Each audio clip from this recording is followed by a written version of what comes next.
nomes confirmados, um já anunciado, especulações que não param, e a gente está só no começo de julho. Coisas estão finalmente acontecendo. Olha, me perdoem se algo acontecer de diferente até o momento que eu estou subindo esse vídeo, mas até o momento, estou gravando no sábado à tarde, a gente já tem inclusive essa especulação mais forte aí do Madueke, que a gente vai com certeza conversar sobre. Mas até o momento o Arsenal já anunciou o Kepa Arrizabalaga como novo goleiro reserva do Raya, ele que veio do Chelsea por apenas 5 milhões. E também já temos uma certa confirmação aí de exames médicos marcados por Christian Norgard. Temos também especulação envolvendo Christian Mosquera, zagueiro do Valência, e aí aquelas mais famosas que a gente já conhece, Rodrigo, Eze, Gyökeres, temos também o Benjamin Šeško. Então, assim, muita coisa acontecendo nos bastidores do Arsenal e a gente vai, com certeza, conversar sobre cada uma delas neste vídeo. Mas assim, gente, é o Arsenal mesmo que a gente está falando? Será mesmo? Será que a gente não está falando aí do Manchester City, desses times que saem contratando um mundo de gente? Você pode estar assistindo esse vídeo agora e falando, esse cara tá iludido, ele tá falando aí um monte de abobrinha, sei lá o quê, mas tudo é totalmente compreensível. Eu entendo que o torcedor do Arsenal é um pouco mais pessimista, mas eu não vou aqui trazer para o vídeo pessimismo, negativismo e tudo mais. Eu sei que isso vende, que traz audiência, mas eu sei que tem muito mais gente querendo boa notícia, assim como eu. Então, no vídeo de hoje eu vou fazer um balanço da janela de transferências até aqui e fazer um comparativo das expectativas da torcida do Arsenal pré-janela e se elas estão se confirmando neste momento com todas essas especulações. Para a gente começar então a falar sobre essa janela de transferências, eu vou trazer aqui para vocês uma lista de prioridades do Arsenal para a temporada 25-26. Nessa lista eu coloquei posições que o Arsenal precisa trazer reforços. A primeira delas com certeza é a camisa 9, já que a gente sofreu aí com o Merino e com o Havertz nessa última temporada. E a gente tem outras posições. A primeira delas, com ainda faltando 2 meses de janela, já foi resolvida, que é a questão do goleiro reserva. O Kepa foi contratado. Já temos aí negociações bem concretas com o volante reserva, que é o Norgard, e temos também negociação quase concreta com o zagueiro reserva, que no caso é o Christian Mosquera. E nas outras posições que a gente tem aí na lista, no caso o atacante, ponta esquerda e também um defensor ali para o lado esquerdo, a gente ainda tem especulações sem muita coisa muito certa. A boa notícia é que ainda estamos em julho, né? Então o Arteta e o Berta têm muito tempo para terminar de solucionar esses problemas do elenco do Arsenal. E já que a gente está falando do Andrea Berta, a gente pode fazer inclusive um comparativo, né, entre o Berta e o Edu. No ano passado, até o ano passado o Edu era o nosso diretor esportivo, mas ele acabou deixando o Arsenal no início da temporada passada para se juntar ao time do dono do Nottingham Forest, né, o grego. E aí a gente teve então a chegada do Andrea Berta, que tem agora a sua primeira oportunidade para realmente modificar o elenco do Arsenal. E a gente pode perceber já de cara algumas mudanças, e algumas diferenças de estratégia do Edu e do Andrea Berta. O Andrea, ele já tinha uma experiência maior no mercado, já trabalhou em outros clubes. O Edu tinha a sua primeira empreitada como diretor esportivo no comando do Arsenal. Quando a gente analisa a estratégia adotada pelo Edu desde que chegou ao Arsenal, ela é uma estratégia em que espera um pouco mais, né? O Arsenal demorou para contratar, por exemplo, o Declan Rice, ficou muito tempo ali de negociação até que ele finalmente foi contratado. O Odegaard, se a gente vê, primeiro era um desejo do clube já em janeiro de 2021, mas primeiro ele foi emprestado, depois finalmente contratado só em agosto de 2021, e outras contratações também. O Edu ele demorou um pouco para firmar e algumas inclusive não foram concretizadas, né? E esse é o problema de você esperar um pouco, porque a gente tentou o Benjamin Šeško na temporada passada e não terminou em nada. Tentamos também o Juan Garcia e essa contratação não foi finalizada pelo Edu e a gente acabou tendo que contratar um goleiro no último dia da janela, né? E tava cup-tied, que era o Neto.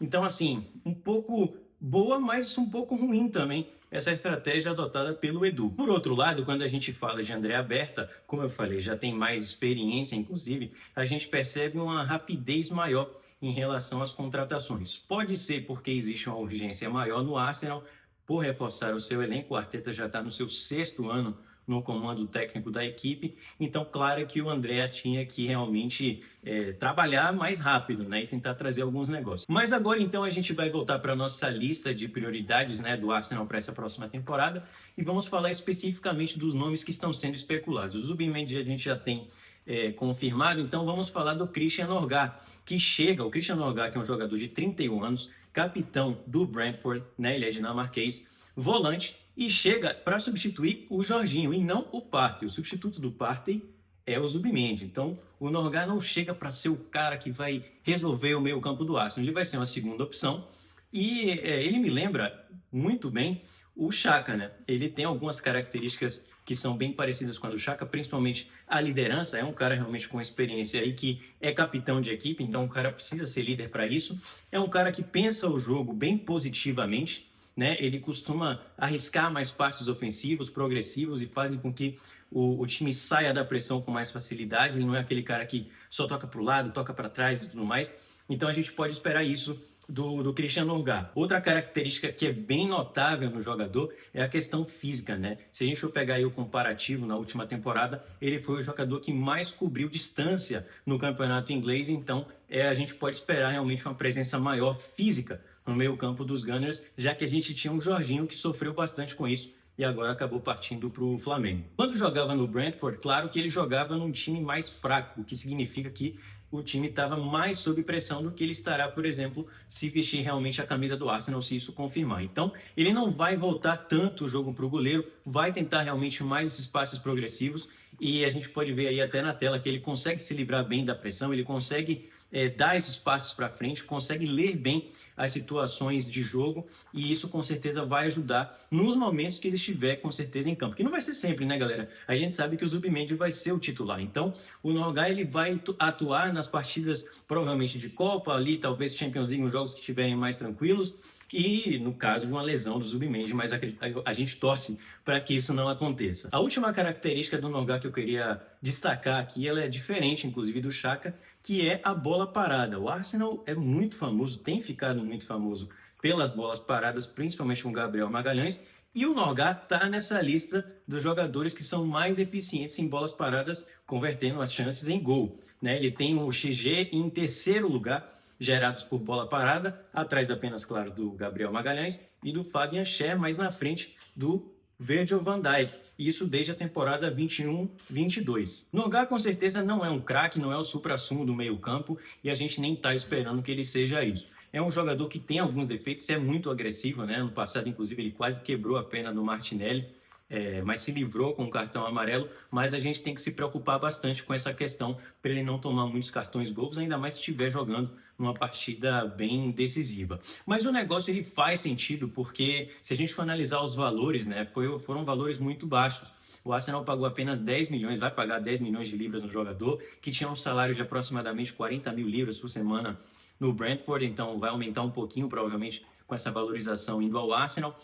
Então os valores faziam sentido, a experiência dele no campeonato também fazia sentido, e a questão de que está sendo um substituto apenas do Jorginho faz total sentido a contratação do Christian Norgard. Está aprovado por mim, não sei se por vocês, deixem aí nos comentários. Partindo agora para o próximo nome, Christian, né? Outro Christian, mas esse é o Mosquera, zagueiro espanhol de apenas 20 anos, que joga no Valência da Espanha, da La Liga. Confesso para vocês que não acompanho La Liga, né? Muito menos o Valência, então tive que pesquisar um pouco mais sobre o jogador e percebi que ele não é também um zagueiro que é muito promissor, como era o caso do Saliba quando a gente contratou. Mas o Mosquera é um cara que pode se desenvolver muito, né? Pode evoluir bastante e quem sabe se tornar um titular do Arsenal no futuro, até porque ainda tem muita pouca idade, né? Ele que já joga na seleção de base da Espanha, e o Mosquera ele tem pelo menos uma característica que ela se destaca em relação a outros zagueiros, né, do futebol mundial. E se a gente pegar jogadores do Arsenal, do elenco atual, a gente vai ver que nós temos jogadores que também têm características específicas que são top no mundo. Por exemplo, a gente tem o Lewis Kelly, que se a gente for ver esse comparativo na última temporada da Premier League, ele era o líder, ou foi o líder, em duelos vencidos no chão. E se a gente pegar outros jogadores do Arsenal, como o Saka, que é líder em consistência em outros atributos, o Declan Rice com atleticismo, temos também nessa lista aí o Timber, temos o próprio Gabriel, o Odegaard tem a sua característica específica, então esses jogadores conseguiram explodir, conseguiram dar aquele salto para serem os melhores de sua posição. E o Mosquera tem essa questão na sua característica de recuperação de bola. Ele é um jogador muito rápido, e podia ser um zagueiro que só era rápido e tudo bem. Mas não, ele usa essa velocidade ao seu favor. Por quê? Ele usa para recuperar as bolas. E isso faz com que ele tenha esse destaque em relação a outros jogadores dessa mesma posição. Assim, eu acredito que o Arteta esteja pensando no Christian Mosquera, vendo ele como realmente um projeto para o futuro, tendo já essa característica bem definida, mas quando chegar, como vai ter tempo, né, não vai precisar ser titular da posição, ele vai poder evoluir em outras questões, começando desse princípio da recuperação de bola, para aos poucos evoluir e conseguir se destacar também em outras áreas que fazem realmente um zagueiro um top, né, mundial. Se a gente for pegar, por exemplo, os jogadores sub-21 que o Arsenal contratou nos últimos 5 anos, aí, desde que o Arteta assumiu o cargo de técnico do Arsenal, a gente contratou, por exemplo, o Marquinhos, o Guendouzi, contratamos também o Mavropanos. Nenhum deles tinha, né, essa característica que vamos colocar aqui como o 1% que tem. Então isso faz com que esses jogadores não tivessem a oportunidade de explodir e hoje eles nem estão mais no Arsenal, né? O Marquinhos foi vendido já nessa janela, o Guendouzi já saiu há muito tempo,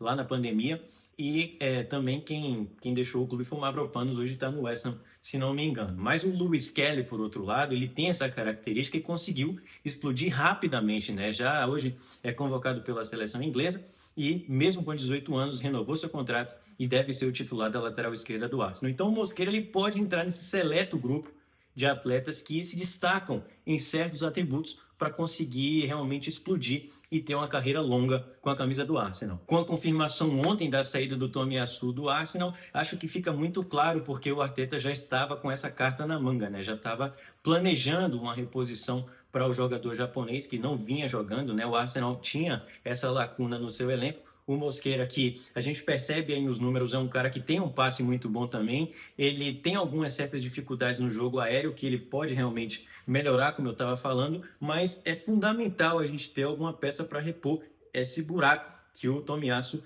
vinha deixando nos últimos anos. Passando agora para falar do ataque, que é o que o pessoal realmente se importa, temos um nome que me agrada muito e tenho certeza que agrada muitos torcedores do Arsenal. Ainda não é o Rodrigo que eu vou falar, mas eu vou falar do Eberechi Eze, que foi o ponta ou meia, né? Um camisa 10 mais o Eberechi Eze, que foi especulado com mais força pelos jornalistas nas últimas semanas. Ele que parece que já teve conversa, né? A equipe do Eze já teve conversas com o Arsenal. O Arsenal ainda não fez uma proposta oficial ao Crystal Palace. O Eze tem uma cláusula de rescisão de 68 milhões, o que pode ser alguma coisa complicada, mas parece que o Arsenal pode parcelar essa cláusula. Então isso pode ajudar para que o negócio seja feito. E como eu vinha falando, o Eze é um nome que me agrada porque ele traz uma coisa que falta muito no Arsenal. Eu acho que isso é muito visível, né? A gente tem um time sólido, a gente tem um time que perde muito dificilmente, né? É um time muito competitivo, mas falta criatividade, principalmente com o Odegaard não vivendo uma boa fase na última temporada. E o Eze é exatamente esse cara, né? Que pensa diferente, que faz o imprevisível, que é muito criativo. E o Arsenal precisa muito disso para subir de patamar. E essa questão da criatividade que eu vinha falando, a gente pode ver nos exemplos a seguir. Nessa jogada, o Munhoz ali do Crystal Palace tem a bola, faz o cruzamento e qualquer jogador na posição que o Eze se encontra provavelmente tentaria finalizar ou até dominar a bola. O que ele faz? Um toque de letra, deixando o companheiro livre para fazer o gol. Neste outro, ele recebe de costas no meio-campo. O que os meias do Arsenal fariam? Provavelmente tocariam para trás ou tentaria seguir para o lado, alguma coisa do tipo. Já Eze gira para cima do marcador, carrega, nesse momento pode fazer o passe para o Mateta, mas ele simplesmente decide chutar, a bola desvia e entra no gol. Neste outro, ele está na entrada da área. Podia tentar um passe, dominar, chutar, mas ele simplesmente deixa a bola quicar e já bate de primeira para fazer o gol. Na FA Cup contra o Fulham, passe simples para trás. Qualquer um faria, mas ele decide cruzar e dar um lindo passe para Mateta concluir. Por último, contra a gente no Emirates, olha como ele finaliza para o gol um cruzamento de escanteio. Sensacional. Claro que isso são apenas melhores momentos, e jogador, a gente sabe, não vive de apenas melhores momentos, mas dá para ver que o Eze realmente pensa um pouco acima, né, da média ali dos jogadores, ele tem alguma coisa diferente. Em recente entrevista para a BBC, ele falou o seguinte: por que eu faço o que faço? Porque eu tento fazer coisas que os outros jogadores não tentam. É para as pessoas que estão assistindo. O futebol é sobre isso. É para levantar o torcedor da arquibancada. Eu sei que o futebol está mudando, mas enquanto eu estiver jogando, isso é o que eu quero fazer. Bom, eu não sei vocês, mas eu, como torcedor do Arsenal, que gosta do futebol bonito, brasileiro, é maravilhoso escutar um jogador falando algo do tipo, né? Porque como ele mesmo disse, o futebol está mudando, os jogadores não estão querendo mais arriscar dribles, não estão querendo fazer o diferente, e o Eze é justamente o contrário, né? É esse cara que chegaria para realmente dar um a mais ao Arsenal, que tem um esquema que talvez o Eze nem se encaixe pelas suas características, mas chegou a hora de mudança, né? A gente precisa fazer algo diferente para brigar pelo título na próxima temporada. E para fechar o vídeo, vamos falar do Noni Madueke, né, que é a última especulação mais forte do Arsenal no dia de hoje. Foi veiculado não só pelo Fabrício Romano, como também pelo David Ornstein, que o Arsenal já acertou os detalhes pessoais com o Madueke e agora vai fazer aí uma proposta para o Chelsea para ver se o Chelsea realmente libera o jogador. Eu vi que muita gente ficou chateada com a especulação. Eu também confesso que não me agrada o nome do Madueke, mas tem uma questão, né? Se o Madueke está vindo para ser apenas o reserva do Saka, eu acho que faz sentido a contratação, até porque ele não vai ser um cara que a gente vai ter que depender, né? Mas se ele vem para ser o titular da ponta esquerda, aí a gente tem que se preocupar, porque o Madueke não está nesse nível que a gente precisa, a gente já está insatisfeito com o Martinelli e com o Trossard, e eu acho que o Madueke não alteraria o nível que esses dois vêm apresentando com a camisa do Arsenal. Então, assim, parece que já está bem concreta a negociação. Estão falando em 40 milhões, que é uma grana alta. Pode, inclusive, prejudicar na busca por esses outros jogadores que a gente falou. Então, assim, não me agrada nem um pouco a contratação do Madueke. Quero que vocês deixem a opinião de vocês aqui abaixo. Acho que o que traz mais frustração em relação ao Madueke é a questão do Rodrigo, né? Porque o torcedor do Arsenal espera muito que esse negócio com o Rodrigo seja concluído. Hoje, inclusive, saiu notícia que o time do Rodrigo, a equipe, o staff do Rodrigo, simplesmente colocou claro para os clubes sauditas que a prioridade do Rodrigo é o Arsenal, é ir para a Premier League. Então, deu uma animada, né, na torcida. E agora vem essa notícia do Madueke, meio que dá uma frustrada realmente. Mas a gente espera que venham os dois, né? Que venham os dois. Porque aí se a gente tiver o Madueke como opção para o Saka, e no outro lado a gente tem o Rodrigo e o Martinelli, por exemplo, com a saída do Trossard, ou o contrário, o Martinelli saindo e o Trossard ficando, acho que o time fica muito forte para a próxima temporada. Sobre Kepa, é uma contratação que faz total sentido, né? São 5 milhões apenas, acho que o valor foi ótimo, foi um ótimo negócio feito pelo Berta e a diretoria do Arsenal. Ele que não está cup-tied, até porque a temporada não começou, então não vamos ter o problema que tivemos com o Neto na última. Foi bem pelo Bournemouth, o Kepa, na última temporada. Eu sei que é refúgio do Chelsea, a galera critica e tudo mais, mas eu acho que ele vai ser uma boa opção pro Raya. Pro ataque, a gente sabe que não tem nada concretizado ainda, tem o Šeško e o próprio Gyökeres, né? Essas duas grandes especulações que vão rolando nessa janela, não tem nada definido, nenhuma notícia muito quente assim sobre os dois. O que se sabe é que os clubes que eles pertencem estão dificultando a saída, né? Principalmente o Sporting ali não querendo vender o Gyökeres pelo valor acordado, que eu acredito que foi ali de 60 milhões. Houve um acordo de cavalheiros entre o presidente e o Gyökeres, mas ele não está respeitando a vontade do atacante. Então, por enquanto, a gente não sabe nada, mas eu espero que eu venha em breve fazer outro vídeo para falar sobre a posição do ataque, que é o que o pessoal quer mais saber. Mas é isso, espero que vocês tenham gostado do vídeo, deixem aí a opinião de vocês e a gente se vê numa próxima, espero que com um vídeo mais otimista ainda do que tivemos hoje, beleza? Grande abraço e até a próxima!